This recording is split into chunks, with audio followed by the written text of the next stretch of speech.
Apa yang boleh kita lakukan, apa yang tidak boleh kita lakukan, apa yang melanggar, apa yang tidak melanggar. Nah itu aja. Dokter Richard. Kalau dari Dokter Richard. Saya pikir ini suatu gebrakan yang luar biasa ya, apalagi ini dilakukan dari 100 hari kerja Ketua BPOM yang baru. Saya puas sekali sih, ini salah satu langkah transparansi awal BPOM yang luar biasa. Saya juga kemarin sudah memutuskan untuk berhenti mereview skincare abal-abal, bukan mereview semua skincare ya. Skincare saya sendiri ya, kenapa saya harus berhenti review ya, atau skincare yang aman kenapa harus saya berhenti review. Tapi skincare berbahaya, saya pikir saya tidak berhak untuk melakukan review tersebut. Dan ketika saya lihat Ketua BPOM yang baru, ini suatu langkah awal yang luar biasa, dan saya ikhlas untuk berhenti, untuk pensiun untuk review, karena BPOM-nya sudah luar biasa sekali. Dokter Richard, tadi momen haru Dokter Richard minta maaf dan mengembalikan bahwa toksinya balik lagi ke BPOM. Setelah sebelumnya 7 tahun, Dokter Richard pionir mereview skincare yang mungkin berbahaya, itu gimana dok sampai gitu? Ya sekali lagi, saya sampai beberapa bulan terakhir saya masih berpikir apa yang saya lakukan itu benar ya, karena saya itu pengen kasih edukasi ke masyarakat, pengen kasih tahu ke masyarakat yang mana yang benar, yang mana yang salah, dan cukup berhasil. Masyarakat itu cukup tahu skincare yang merkuri bagaimana, penyalahgunaan hidroquinone bagaimana. Harus 7 tahun kalian coba lihat, masyarakat tuh tahu ini skincare abal-abal. Dulu nggak ada yang tahu. Orang tuh nggak ada yang tahu bahwa ini etiket biru abal-abal. Sekarang orang sudah tahu semuanya.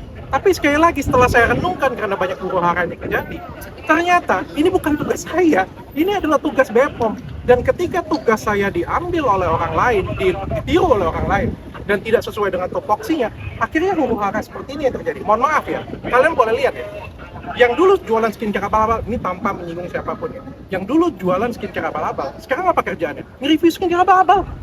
Beneran, bahkan bukan dokter dulu jualan hidroquinone sampai 7%, sekarang kerjaannya apa? Nge-review skincare abal-abal.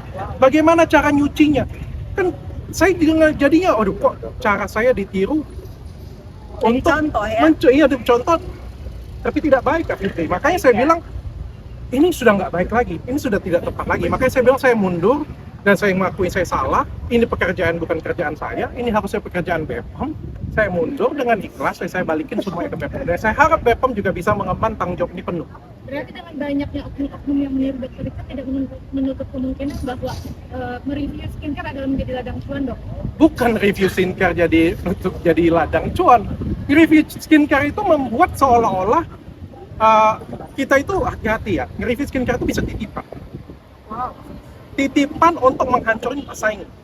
Misalnya nih ya, satu ya, ada pesaing kita yang gede banget di daerah ini, itu kita bisa hancurkan dari kita review loh. Kita mencari kesalahannya. Dan itu sangat, menurut saya tidak terafiliasi dengan siapapun, dan saya selama 7 tahun tidak membela siapapun. Tapi di sini saya pengen tegak lurus.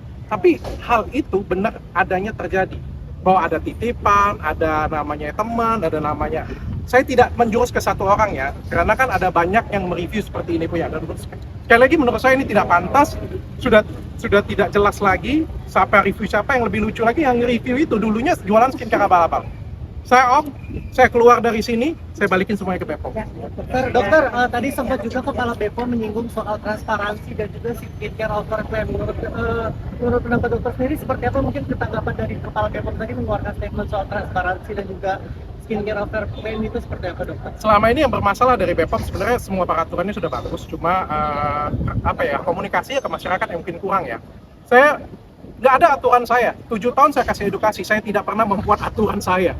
Yang saya bacakan itu adalah aturan BPOM, artinya aturannya sudah bagus, tapi di masyarakat kurang baik nyampainya, cuma itu doang. Yang lain menurut saya sudah bagus banget. Nah, ketika kita ada dialog terbuka seperti ini, menurut saya itu langkah awal transparansi yang luar biasa dari BPOM.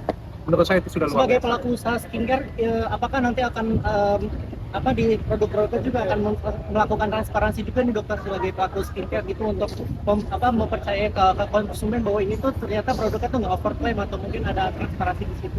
Bagi saya, produk yang overclaim itu harus diteliti lebih lanjut, dan menurut saya itu adalah tugas dan tanggung jawab BPOM. Mohon maaf ya, saya ngomong di sini berdasarkan keilmuan ya. Yang pertama, lab yang periksa itu benar atau tidak. Jangan sampai lab yang periksanya tidak benar, tidak terakreditasi, dan masyarakat sudah huru-hara, sudah percaya. Yang kedua, belinya di tempat yang benar atau enggak. Jangan beli di tempat yang enggak benar, terus diklaim ke brand kita, itu kan jadi salah. Saya pun jadi reviewer, itu sangat berhati-hati sekali. Dan yang paling pas untuk mereview ini semua, BPOM. BPOM kalau beli itu pasti di tempat pelapor resmi.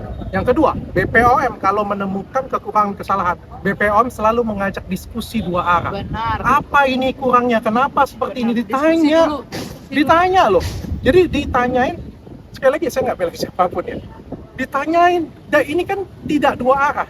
Review pribadi ini kan tendensius dan tidak dua arah. Makanya saya bilang, satu-satunya yang berhak untuk pemeriksaan adalah BPOM. Satu-satunya yang berhak nangkap maling adalah polisi. Gak ada tuh cerita influencer nangkap maling, gak ada cerita. Oke, yang tadi Kim. Sebagai orang awam tentang dunia perskincarean atau mungkin nggak asing lagi, gimana melihat Purwanas selama Saya di pihak netral ya, kita berdiri di Gedung Merah Putih, saya demi bangsa.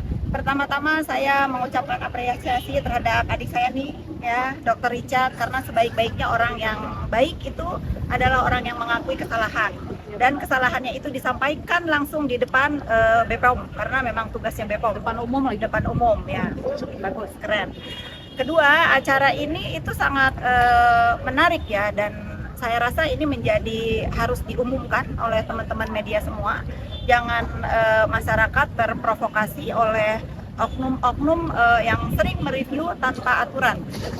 Seperti Bapak BPOM tadi katakan bahwa sesuai undang-undang yang berhak dan memeriksa dan mengumumkan itu adalah Badan BPOM. Gitu ya. Oke, Kak Fitri tadi sebelum datang. Soal pemerasan tadi, ada indikasi Rabu lalu katanya ada laporan pengaduan ke BPOM. Saya izin, saya pulang, ada podcast lagi.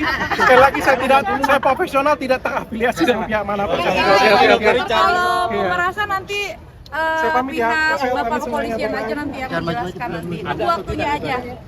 Nanti dijawab Ya, sama ya. pihak kepolisian aja ya. Terkait Kak Sheila semuanya. kemarin mention salah satu mungkin kerabat lama Kak Sheila yang kemarin pernah bersamaan, itu maksudnya apa Kak? Atau memang dalam sesungguhnya itu? Oh, dalam sesungguhnya. Itu Pokoknya, hanya cerita. Tunggu pokoknya dulu ya. tentang kasus pemerasan nanti biar kepolisian yang akan mengumumkan semuanya ke media. Kak Sheila berarti sudah resmi melaporkan, Proses sudah resmi. semuanya udah diproses. Semoga Sudah ada yang Sudah melaporkan. Sudah ada yang melaporkan semuanya. Pokoknya kalian tunggu aja prosesnya. Lapor di mana? Lapor di mana, Kak? Lapor di mana? Perkapan Kak mungkin laporannya Kak? Di notis besar banget, menelan kerugian berapa kira-kira Kak? Aduh, banyak banget ya kerugiannya. Ini Pemerasannya 500 M. Aduh, 500 M besar ya ternyata ya. Aduh, bukan besar ternyata lagi ya, memang besar banget. Pokoknya kalian tunggu aja kalau kasus pemerasannya nanti akan diumumkan sama pihak kepolisian. Artinya gini ya teman-teman, laporannya artinya begini ya, kita harus lebih hati-hati dalam menyimak, memperhatikan apapun yang ada di dunia maya. Iya. Apakah tujuannya untuk masyarakat atau untuk pribadi, gitu ya. Kalau sekarang memang diduga ada hal-hal yang di luar konteks untuk masyarakat, teman-teman harus bersabar karena memang sudah ada menurut informasi ada yang membawa masalah ini ke pihak berwajib. Itu ya sayang ya, sudah. Kak Fitri tadi sebelum datang ke sini sempat bikin status. Brand owner. Ya, salah Sempat satu bikin brand status juga owner buat yang nggak kita, bisa artinya disebutkan namanya, seperti ya. apa Kak Fitri? Ya, ya, Kak Sheila laporannya perkapan Kak Sheila? Kak Sheila sedikit laporannya perkapan itu? Ya, laporannya perkapan? Terpancing emosi dan Saya speak up tidak pernah terpancing emosi saya. Kalau saya huru-hara di dunia maya itu saya demi anak saya ya. Saya ibu yang membela harkat martabat anak saya. Itu ya. Terima kasih. Sekarang udah mulai terselip Beda, dibuka semua beda, mobil. mobil gua mana sih di dulu ya? Sekarang sudah Mbak Fitri. Sekarang udah Gak ada yang harus ditakuti di dunia ini selain Allah Subhanahu wa taala. Merdeka. Kak Fitri, soal tudingan, Kak Fitri? soal tudingan Kak Fitri. Fitri, ada pesan khusus? Handphonenya soal mana?